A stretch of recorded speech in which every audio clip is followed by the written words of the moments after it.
Hey Waffle Gang, I do hope you're well. My name is Mark and today we're checking out some more Reddit stories. And if you do love a Reddit story, why not consider hitting that like, subscribe, maybe that notification bell too. And let's crack on with today's first story.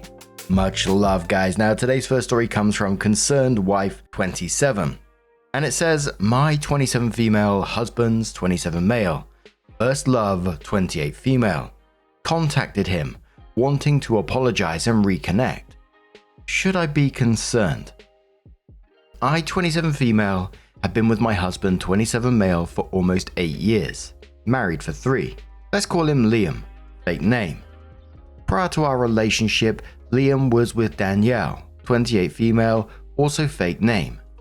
Liam and Danielle met in high school and were extremely close friends before they decided to start dating. They dated from the end of their senior year of high school to the end of their freshman year of college. There were a lot of firsts for each other, including sex for the first time. According to Liam, Danielle was the first girl he was ever truly in love with. He did anything for her, including driving over 2.5 hours to and from his college to her college every weekend their freshman year. They went to schools in different states, so they could spend time together. Things started to change for them during the later parts of their freshman year of college after Danielle got heavily involved with a religious group on our campus. According to Liam, she got very manipulative and emotionally abusive. She had these new ideas in her head of who she was wanting him to be and wanting to save him. He tried going to church with her and doing the things she wanted him to do, but it eventually led to him becoming confused, upset, and ultimately resentful, which led to them ending things in a crash and burn type of way. Fast forward several months after they break up, Liam meets me. We started casually dating at first, since he still had trauma and large amounts of trust issues that remained from his relationship with Danielle. After about 5-ish months, he felt like he was ready for something serious again. 3.5 years later, we're engaged. Another year goes by, we're married. Almost 3 years later, we're here today. Throughout all of this time, Liam has not heard from Danielle once. Also during this time, Danielle has met someone new, gotten married as well, and currently has a young child. Flash to a week and a half ago. Liam and I just moved to a new house closer to our hometowns and posted about the move on social media. After seeing the post, Danielle decides to message Liam congratulating us on the new place and hoping that all is well. Nothing too crazy, but not something that he was expecting. They begin briefly conversing about house things, moving, renovations, etc. Liam tells me that she reached out to him, and I find this a bit odd, but nothing to worry about. A couple of days later, Liam sits me down to ask me something and for me to not freak out. I, of course, begin freaking out. Apparently, Danielle had continued to message him after their brief conversation and eventually sent him a long post letting him know that there are some things she wants to get out in the open, wants to deeply apologize for the way she treated him towards the end of the relationship, and wants to do all of this in person with him. He asks my opinion on this, and I'm definitely concerned as to why after all this time, this is something she feels she needs to do, and why the need for this to be in person. After discussing this with a friend who had a similar thing happen to her, and afterwards the ex left him alone, I ultimately agreed, hoping that the same scenario would play out with us. Boy, I was wrong. Liam and Danielle decide to meet at a coffee shop in town about halfway between where we live and where she and her husband live. For Liam, it was about an hour drive. This meeting took place this past Saturday. At first, I asked to come with and just sit in the car while they talk, since I anticipated it being a short but awkward conversation where she could express what she needed to, and then he could leave and we could go do something afterwards.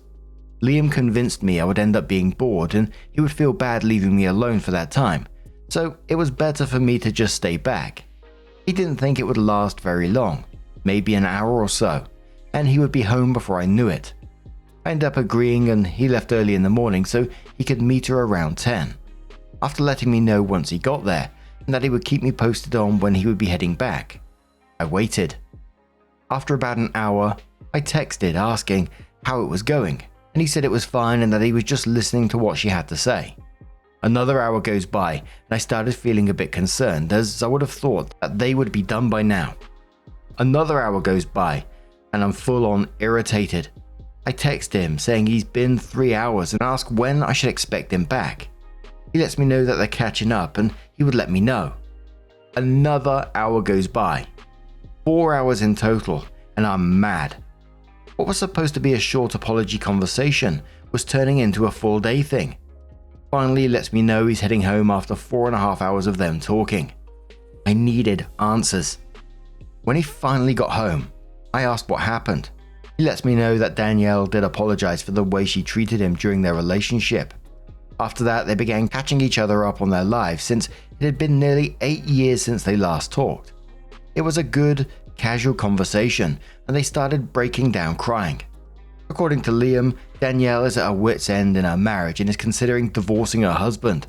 She told Liam that her husband hasn't been the man she thought he would be, that they have lost all passion in their marriage, that it got harder after she had their baby and doesn't know what to do since she doesn't really like the idea of starting over and navigating as a single mum.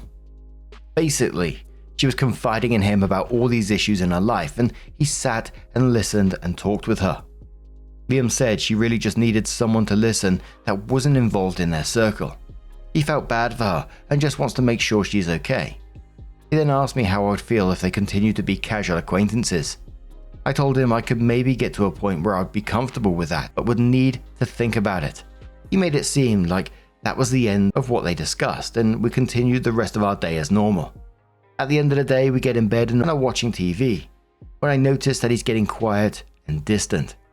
I ask what is wrong, and he starts to tear up, saying that there was more he needed to tell me about him and Danielle's conversation. I immediately get worried. In tears, he tells me that Danielle expressed to him that she still has feelings for him. Even though it's been years and they both moved on, she still has parts of her heart set for him, that her husband isn't half the man he is.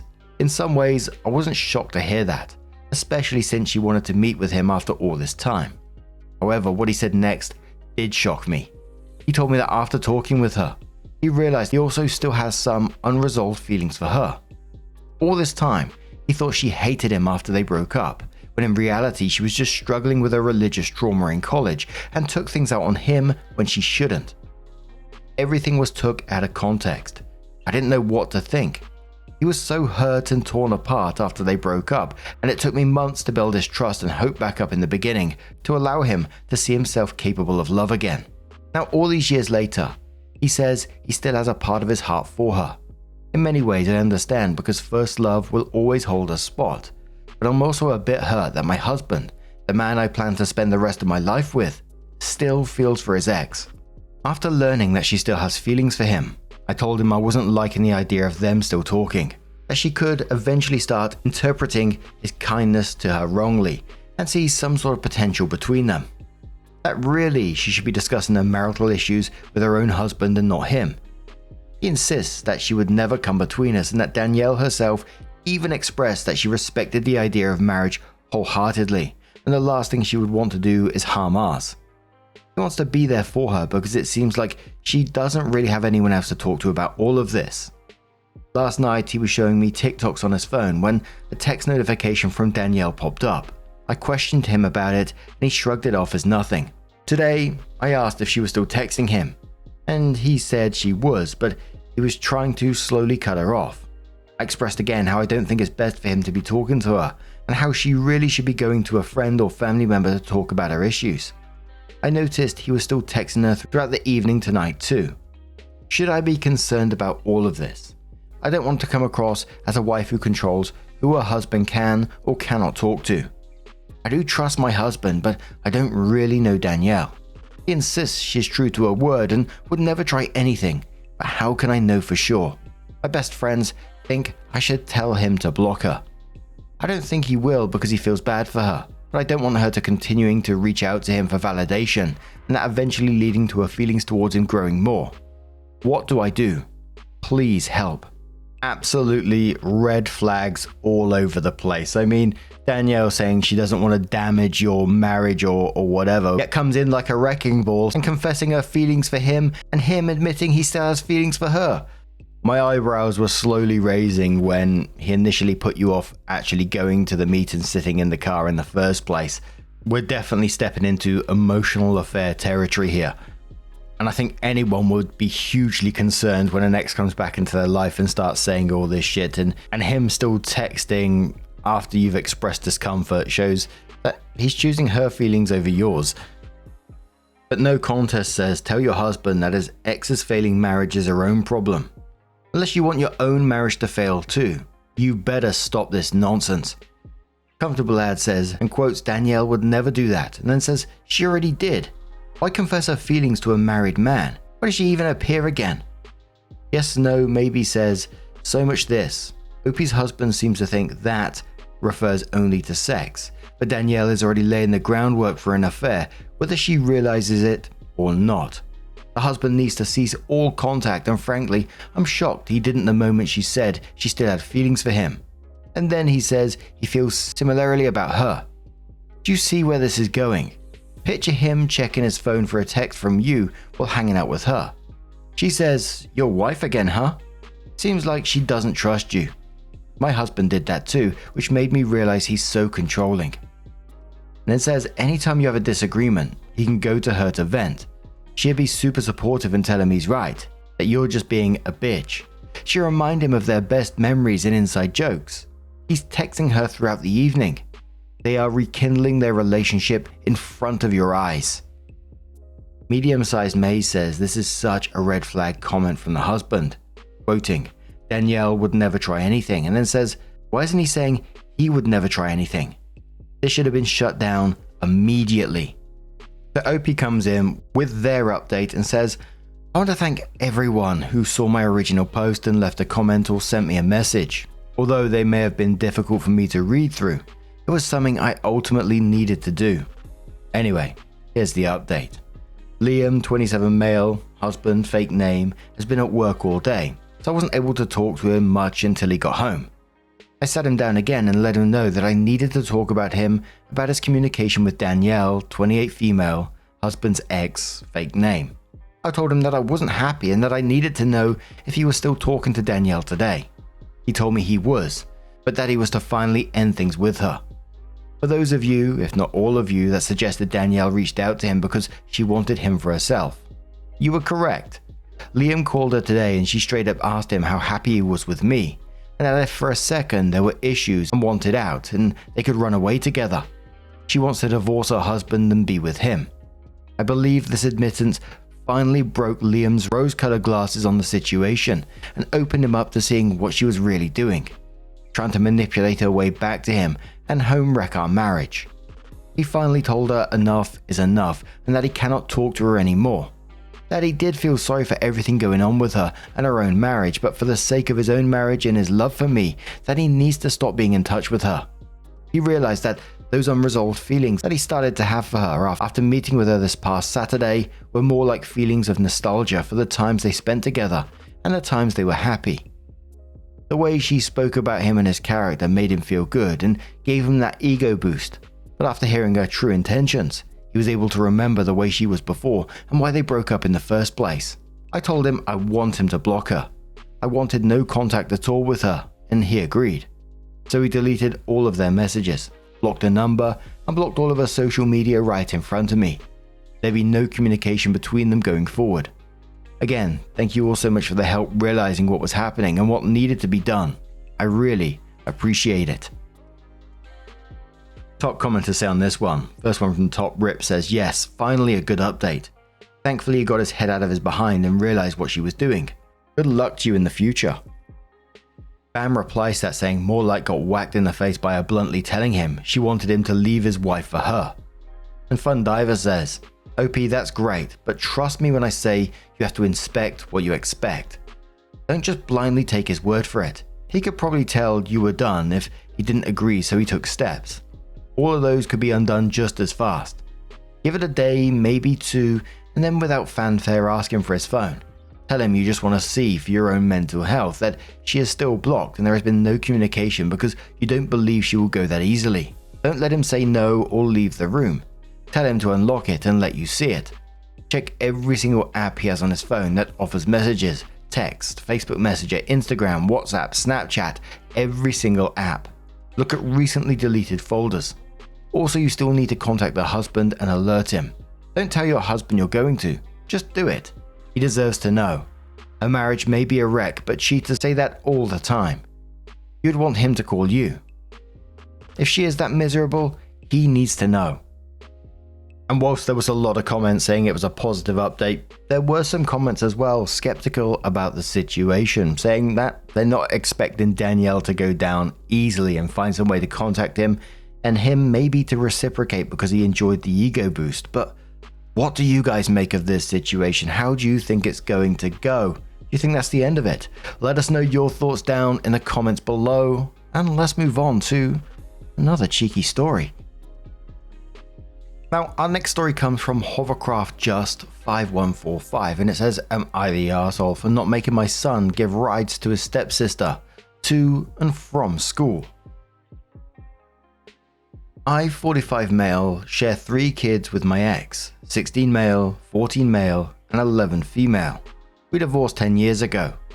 My ex, D, remarried 8 years ago and has another bio daughter, 7 female, and a stepdaughter, 14 female. My kids have never really gotten along with their stepsister. She pretty much gets whatever she wants. She has always had her own room and bathroom at their mum's house. My daughter had to share with her brothers. She does not do chores and expects my kids to do whatever she asks them to do. Things have been really bad the last 2 years, and a little over a year ago, my oldest came to live with me full time. A few months later, his brother followed. My oldest turned 16 back in December. I bought a car for him. My only request was that he would take his brother and sister, my kids, to school, which he agreed to do. My sons and their stepsister go to the same school.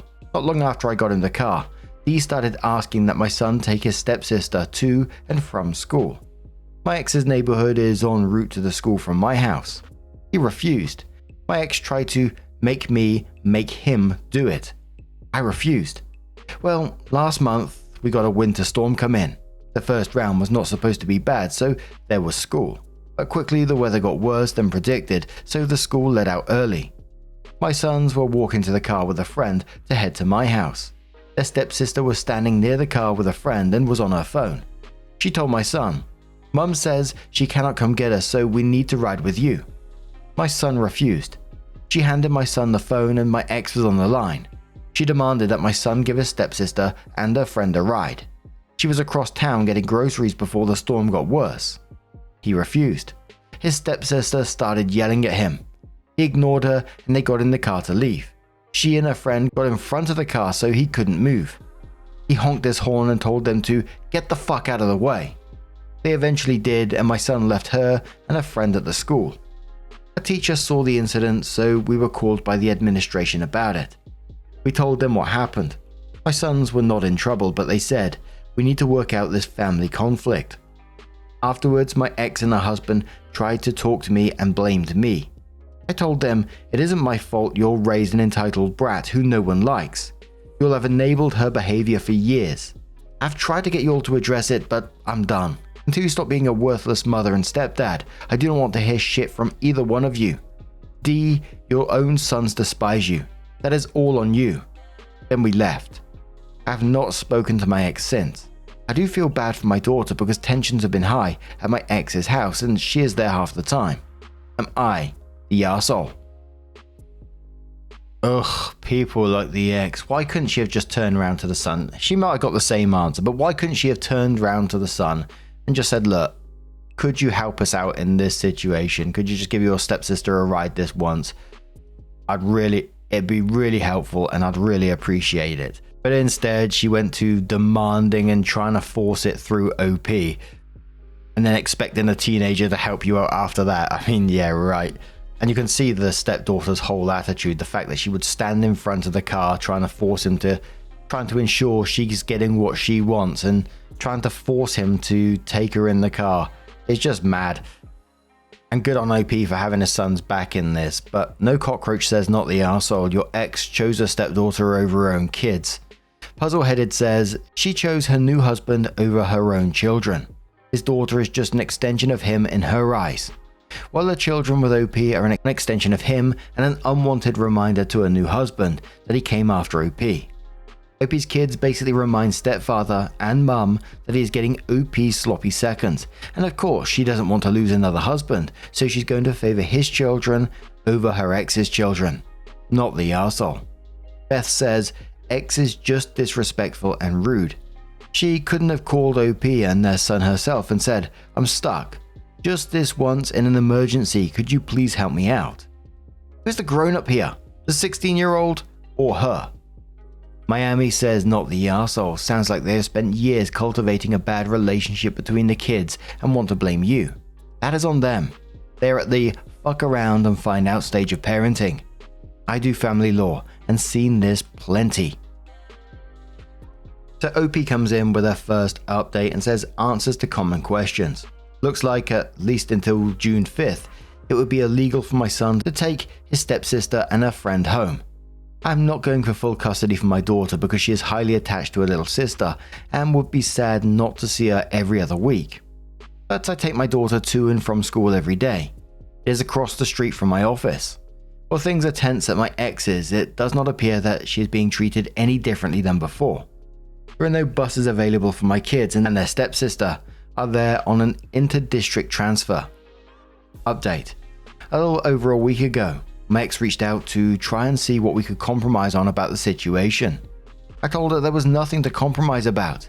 I explained that until June, he legally cannot take her anyways. I do not want her in the car, and our son does not want her in the car.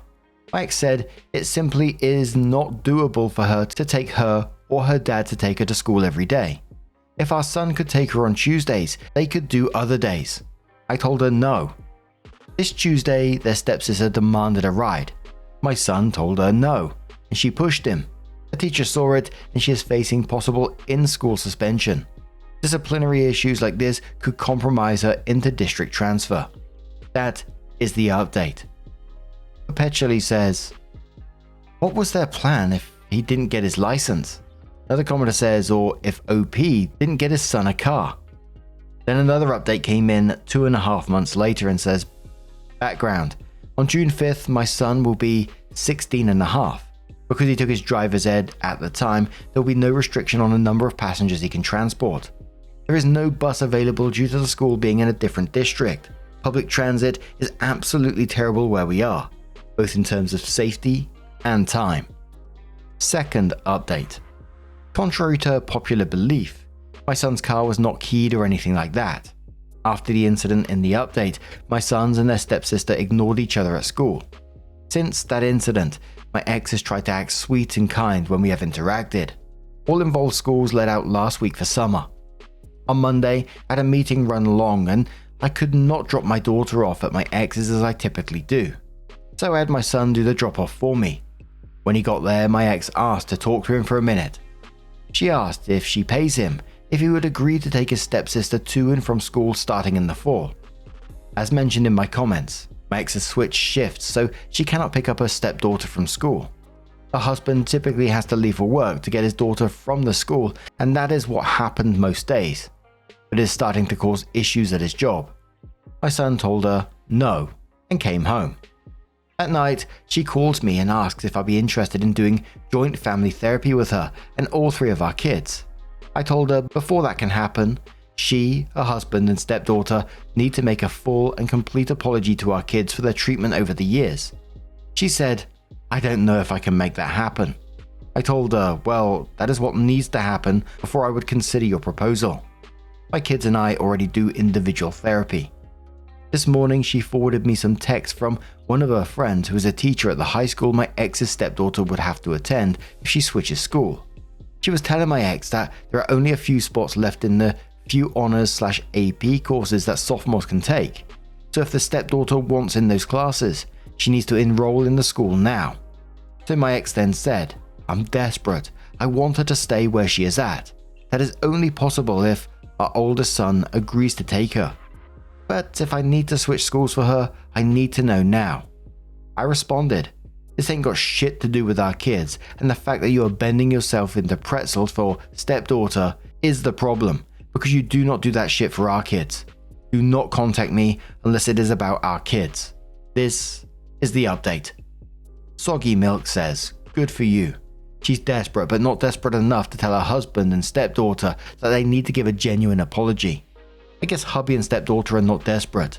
Your ex is awful. Pride of Cape Town also says exactly how stupid is the ex, that she can't ask for one of her stepkid's friend's parents to carpool. This isn't rocket surgery. I loved Opie's line there at the very end. Do not contact me unless it's about our kids. Absolutely that. But surely there has to be other options for them to go down rather than her trying to force their kid to take her to school. I'm just so glad that dad has their back in this, and even the son just going, no, every time, I'm not doing it. And the ex saying how desperate she is, but won't even get an apology out of them, won't even approach the subject. Yeah, sod that. But what do you guys make of this situation?